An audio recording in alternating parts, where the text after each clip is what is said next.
Like that. You can't do shit like that to me. Not the no, I'm color. just kidding. But I do get anxiety. Anxiety. I get anxiety. We all from Louisiana today. Anxiety, child. time. Life can be too much, baby. I just need your touch. Stop thinking so that much, baby. Be my drug, be my Novocaine. Baby, kill the pain. Let me focus on you.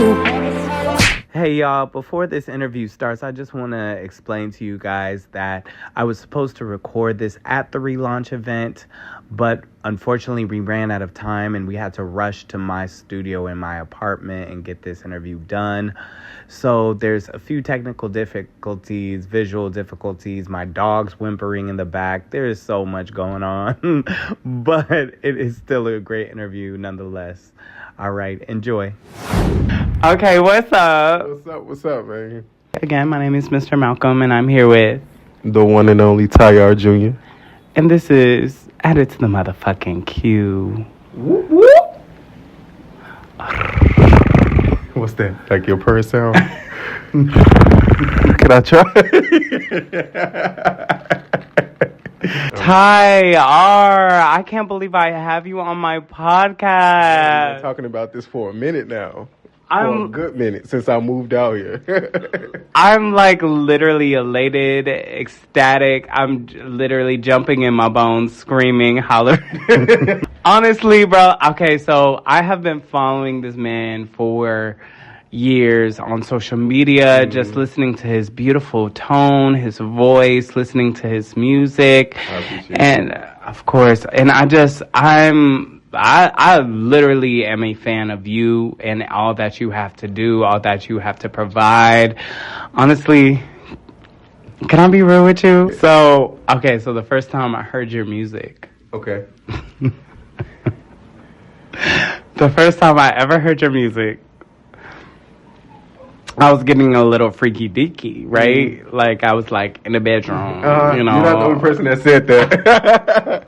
My brothers called me like, man, I fucked this band into your whole album. I was like, really? I even had some homies that was like, man, that's some love making music right there. Literally, I got that a lot off my first EP. because it's that kind of Yeah. EP, and it's really that love making, very vulnerable, very sexual. Very passionate. Absolutely. I feel like you're just very sexually liberated, I am. and you're very like confident with that. I am. If somebody was like not as confident in their sexuality, how would you tell them to go about and get that confidence? You know what? I wouldn't be able to tell them how to. That's something that they would have to technically figure out on their own. Just being able to be comfortable within themselves and within their skin, and being able to genuinely love who they are as their own person, as a man and or as a woman. So you got to show them rather than tell. Yeah, basically. Yeah, because you can be sexy however and with whoever. So let's talk about sexual desires. Yes. Okay, that whole project Yeah. was crazy. So how long did it take you to make that project? Actually, it took me some months, almost close to a year. Working on that project literally gave me a headache, but I'm glad that I took my time. I'm glad I was able to work with the people that I worked with. I'm glad I was able to work with the writers that I worked with, stepping outside of my comfort zone, because everybody know that I'm more so R&B, neo soul, slow, sexy. And so to have other people come into my, to know that I was working on their project, for them to go, hey, Ty, I got a song. How do you feel about it? Would it fit your project? Only for me to incorporate that into my sexual desires. It was everything and more. Why did you name it Sexual Desires? I named it Sexual Desires because everything in that song is a sexual desire experience that I've experienced or that I've heard through other people's stories that made me go, And so I've used my experiences and used other people's experiences through their stories, through gossip, like just like, oh, I had a moment where I was da-da-da-da-da-da-da-da-da-da-da, and I incorporated it into a song. So it helped me to come up with sexual desires. I love how you just embody sexuality, and you're just so, it's so easy for you to talk about just sex in general, like, or sing about it. Wait, actually, is it easy for you to talk about it as easy as it is for you to sing about it? It's easy. It's actually equal. It's easy for me to sing about it just as much as I talk about it. However, it's not as easy for me to how can I put it? Because I've always been sexual physically, but like embracing my sexual experiences out in the open, aka like sex parties and nude beaches and this, that, and the third. I just gotten comfortable in that aspect. But like being comfortable in the bedroom with whomever I'm having sex with, or this, that, and the third, I've always been comfortable in that area.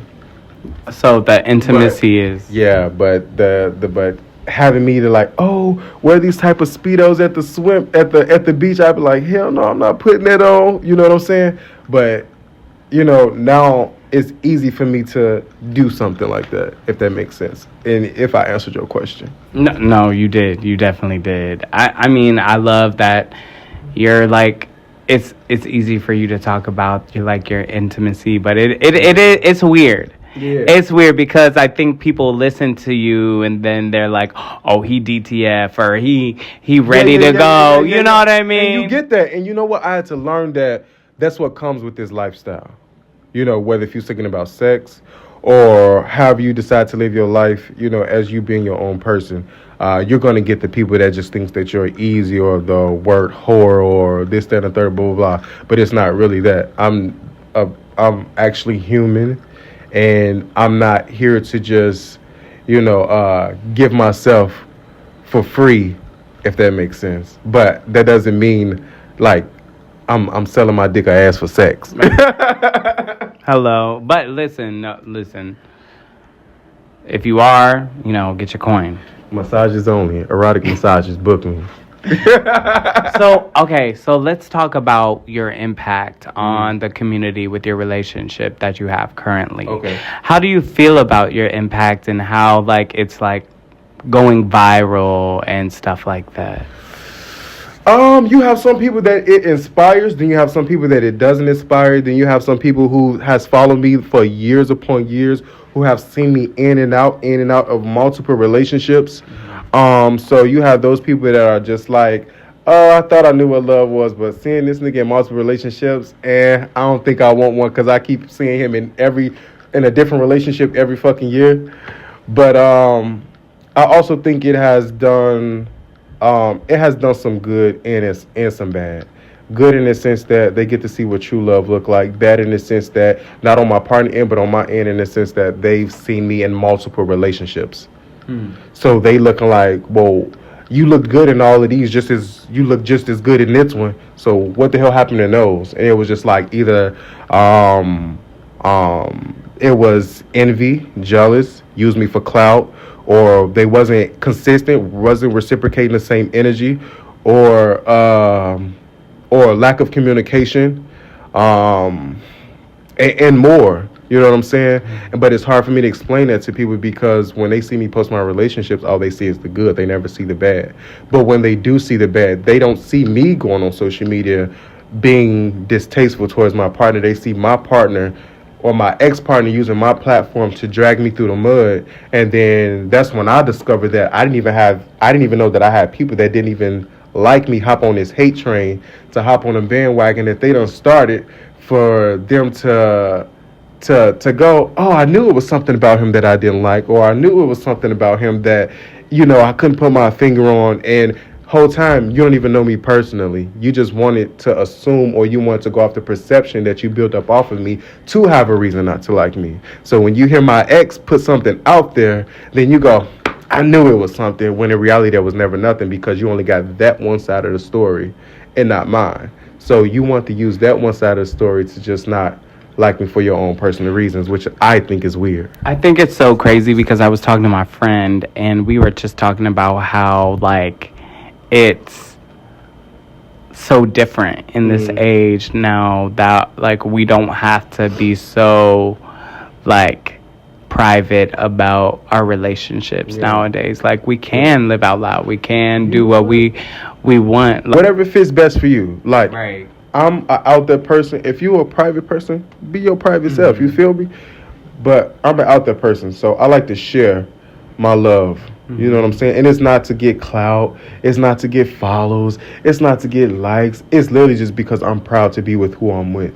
And so if I feel like posting it, I'm going to post it. You see what I'm saying? And if it just happens to go viral, that's just by God's will. That's not my intentions. You see what I'm saying? So at that point, it is like, it is what it is. But I don't have nothing against people who like to show their relationship publicly. And I don't have nothing against people that like to have their relationships privately. Because it just all works for, it's just all about what works for you in your relationship. Period. So let's get back to the music. Okay. So I think that you got real sexual with Sexual Desires, but I feel like you've opened up and given your vulnerable side lately with Days and on the dance floor. And I think you've showed a different side of you. Yeah, absolutely. I did. So Sexual Desires is very passionate. That just basically explains and express and give an idea of who I am in the bedroom. I'm very passionate. I'm very loving. Like, even if you just a one night stand, you're going to remember me because you're going to be like, damn, that nigga fucked me with, like, he fucking loved me. You see what I'm saying? But when it...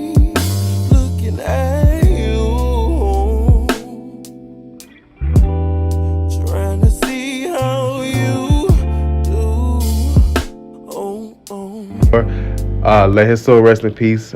Days was about an ex of mine, and a good friend wrote that song for me when I expressed like the things that I was going through when me and him had broken up. And then Dance Floor was written by the guy that I broke up with, you know, that my friend wrote the song Days about. So it was crazy. So if that makes sense. So you're my friend, you write Days about my breakup, and my ex write Dance Floor, you know, while going through our breakup, or not necessarily while going through our breakup, before we even went through our breakup. That's crazy. Yeah. That's crazy. Well, the show is called Added to the Queue. I know we kind of honestly, y'all, I just had to like get into it. Like, we had to talk about this album. We like, because you've been doing work. There's some other questions I had to ask you, but before I ask you that last question, the show is called Added to the Queue. So you know, when you're playing a song or whatever, but you have this one song you gotta play next, but you don't want to stop song from playing. So you add it to the queue. Which one of your songs out of your whole catalog of music are you adding to the queue? Okay, so unfortunately this song isn't out, but when it is released, it is a song called Skin to Skin. And the reason why I love this song so much is because it's so relatable. I'm pretty sure a good amount of people have had this experience, and basically the song speaks about being in a relationship but having that one person that does everything that your significant other wouldn't do in the bedroom. So the sex is so good that you want to stop going back to that you know that you have to stop going back to that person, but you can't. So you just keep going and keep going and keep going. Well, we gonna have to add it to the queue when it comes out. Add it to the queue. Okay, so what was the last question? So your album Sexual Desires came out in 2020. Yeah. Right? Yeah. So that's kind of when COVID happened, right? Yeah. So how was that release? Was that kind of difficult to kind of promote it during that time, or? Actually, it wasn't. It actually surprisingly did numbers. Like, I did not expect it at all. Like, the Shazams, the streams, the plays, the amount of money I made off of it, I did not expect it at all. Like, literally at all. I did not expect the amount of love that I got. So many people was posting it, but my most streamed and played song was Midnight Play, which is available on all streaming platforms, Sexual Desires. That was the most streamed and played songs out of everything. It was Midnight Play, Rain on Me. Baby, I'm gonna make it rain on me. Hey,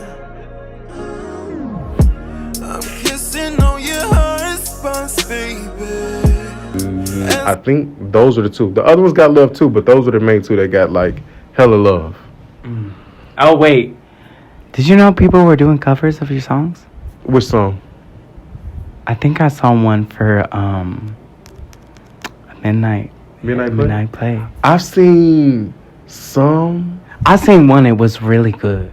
You have to show me because I didn't see it. I'm gonna show you, and it was really. I've seen a lot of people like do dancing videos to it, but I never seen Yeah. like people do like a cover except like maybe one. But they didn't like sing their own verse. They like sung with me on the on the project. So how do you feel about that? People dancing and singing along with your music. I think it makes me feel good. Like it would make any other artist feel because I'm here to put out good music and of course we know that everybody isn't going to like our music, but to know that there are people out there that do enjoy our music and that it captivate a certain audience, it always feels, like at all. Like, like it always feels good. Like I be smiling like ear from ear, like literally dead ass. I be like, yes, that's my music.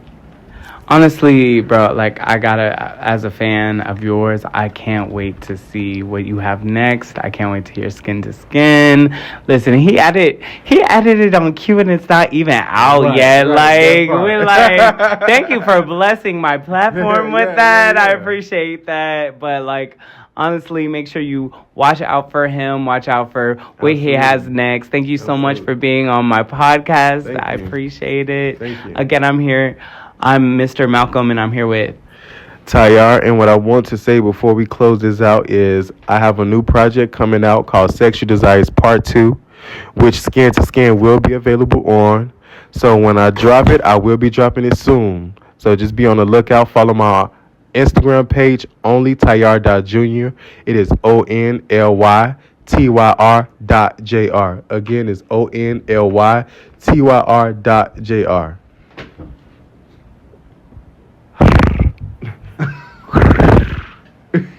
I just want to do it too. All right, peace. Let's add it to the queue.